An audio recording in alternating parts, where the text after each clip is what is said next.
अस्सलामुअलैकुम व्यूअर्स और good evening. मैं आज मनीला से यहाँ पे पोर्टो प्रिंसेसा पहुँचा हूँ। ये मेन सिटी है पालावान आइलैंड का और अभी मैं 2 दिन के लिए यहाँ पे एडवेंचर करने वाला हूँ। तो सबसे पहले आपको बताता हूँ इस जर्नी के बारे में, फ़्लाइट के हवाले से बताता हूँ। सबसे पहले एयर एशिया के थ्रू मैं आया हूँ यहाँ पे पालावान से पोर्टो प्रिंसेसा।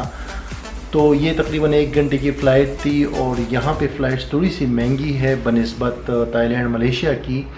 ये $50 की मुझे फ़्लाइट पड़ी थी मनीला से यहाँ पे अपना पोर्टो प्रिंसेसा। तो फ़्लाइट जो है एक मैंने यहाँ पे ली है, वापसी की भी मेरी फ़्लाइट है वो भी $50 की है। तो मेरे ख्याल से थोड़ी सी एक्सपेंसिव है साउथ ईस्ट एशिया के हिसाब से। दूसरी बात ये कि जब एयरपोर्ट में पहुँचा तो एयरपोर्ट छोटा सा है, खूबसूरत सा एयरपोर्ट है। ये पोर्टो प्रिंसेसा जो है ये बड़ा सिटी है, मेन सिटी है यहाँ पे पालावान जो प्रोविंस है और पूरा जो जजीरा है फ़िलीपीन के अंदर। लेकिन इसका एक दूसरा भी बड़ा शहर है एल नेडू, वहाँ भी फ़्लाइट्स जाती हैं। तो यहाँ पे ये छोटा सा एयरपोर्ट था और सिंपली सामान मुझे मिल गया। कुछ ही देर के बाद फिर मैं एयरपोर्ट से बाहर आया और बाहर मैंने देखा वहाँ पे टैक्सी का साइन था और टैक्सियाँ अवेलेबल थी। तो उनसे मैंने पूछा कि कितनी की है टैक्सी, तो उन्होंने कहा कि 250 पेसोस। मेरा जो होटल है ये बिल्कुल एक रिजोर्ट टाइप होटल है, इस पर मैं बाद में आता हूँ कितने का मिला है और क्या फैसिलिटीज़ है इसके अंदर। लेकिन ये एयरपोर्ट से 3 किलोमीटर दूर है और एयरपोर्ट शहर के अंदर ही है, इतना दूर नहीं है शहर से, ठीक है।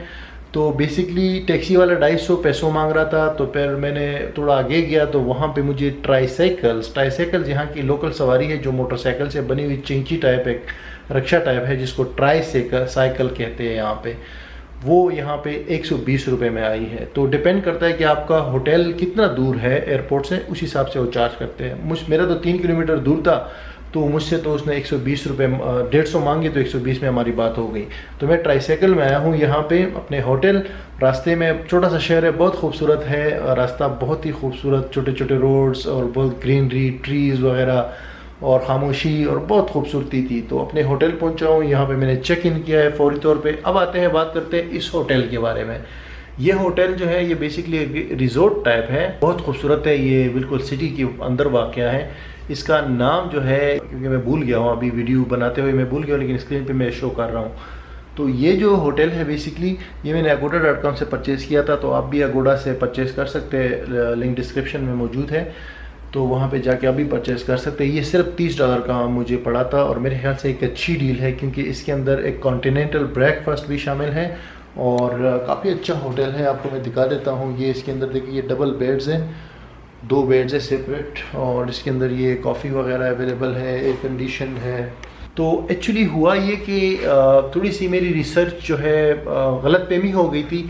पालावान में समझ रहा था कि ये जो पालावान रीजन है फ़िलीपीन का, मैं समझ रहा था कि ये एक्चुअली एक छोटा सा जजीरा होगा और टूरिस्ट स्पॉट होगा पताया की तरह या पॉकेट की तरह। लेकिन ये तो इट्सेल्फ एक बहुत बड़ा सूबा है और इसके अंदर अगर आप एक कोने से दूसरे कोने में जाते हैं तो तकरीबन आपको 10-12 घंटे का सफ़र करना पड़ता है। यानी तो इसलिए गलतफहमी हो गई। मैं तो समझ रहा था कि 1-2 दिन के लिए ये इनफ है, 1-2 दिन में जो है ये कवर हो जाएगा। लेकिन ये इसके लिए कम से कम 1 हफ्ता चाहिए अगर आप पूरा एक्सप्लोर करना चाहते हैं, क्योंकि ये जो पोर्टो प्रिंसेसा में आया हूँ ये सिटी, इसमें इतना ज़्यादा कुछ नहीं है। इसमें भी काफ़ी सारा कुछ है, 2-3 दिन इसमें भी बंदा गुजार सकता है। लेकिन असल जो प्लेस है वो है इल नेडू जो है, वहाँ पे ज़्यादा अट्रैक्शंस है और उसके लिए काफ़ी कम से कम 4-5 दिन आपको चाहिए अगर आप सही तरीके से एक्सप्लोर करना चाहते हैं, क्योंकि ज़्यादातर जो बीचेस है और जो आइलैंड्स है और जो खूबसूरती है वो वहाँ पे है एल नेडो के अंदर। तो मैं मिस कर गया क्योंकि मैंने पालावान जाना था। तो पालावान का मैंने देखा ये मेन सिटी आ रही थी और इसकी फ़्लाइट आ रही थी, तो इसकी फ़्लाइट मैंने पहले से परचेज़ की थी। तो बाद में मुझे पता चला कि असल जो जगह है वो इल नेडो है। मैं इस ट्रिप में तो अभी नहीं जा पाऊँगा, लेकिन ये कि नेक्स्ट ट्रिप में फिर जा सकता हूँ मैं, अगर नेक्स्ट टाइम इधर आना हुआ तो। अभी यहाँ पे जो ये सिटी है इसके अंदर इसके पास भी काफ़ी सारे अट्रैक्शंस है जो कि कल मैं विज़िट करूँगा, क्योंकि कल का पूरा दिन मेरे पास है। आज का भी अभी शाम होने में टाइम है और कल का भी पूरा दिन मेरे पास है।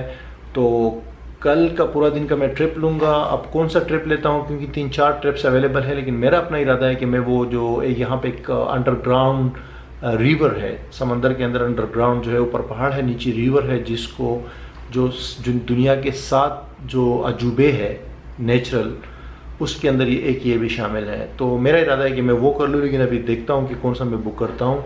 तो कल फिर उसकी अलग वीडियो बनेगी तो उसमें फिर आपके साथ शेयर करूँगा। लेकिन अभी जो है मैं बाहर जाऊँगा, थोड़ा बहुत आपको दिखाता हूँ कि मेरे होटल का इर्द गिर्द का एरिया कैसा है और बाहर इनका बाज़ार कैसा है। और दैट्स इट।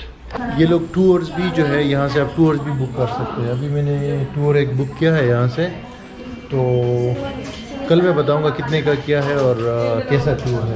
लेकिन ये है कि यहाँ पे तमाम टूर्स भी अवेलेबल हैं। अब ये होटल जो है ये तो सिटी के अंदर ही है, लेकिन सिटी का जो बाज़ार है वो थोड़ा सा यहाँ से दूर है, क्योंकि ये एक काफ़ी बड़ा वाइड एरिया है ना, सारा मतलब है कि गांव टाइप एरियाज है, ग्रीन ग्रीन, और दूर दूर जो है रिजॉर्ट बने हुए हैं। जैसे हमारा वाला जो है ये है, आप देख सकते हैं, तो ये भी एक सेपरेट सी जगह पे है। अच्छा, तो एक चीज़ जो है जहन में रखेंगे कि यहाँ पे कुत्ते बहुत ज़्यादा है, आवारा कुत्ते जो है, यानी रोडों पे जो कुत्ते घूमते हैं वो बहुत ज़्यादा है। अब ये पता नहीं कि काटते हैं या नहीं, इसका मुझे आइडिया नहीं है, लेकिन है काफ़ी ज़्यादा।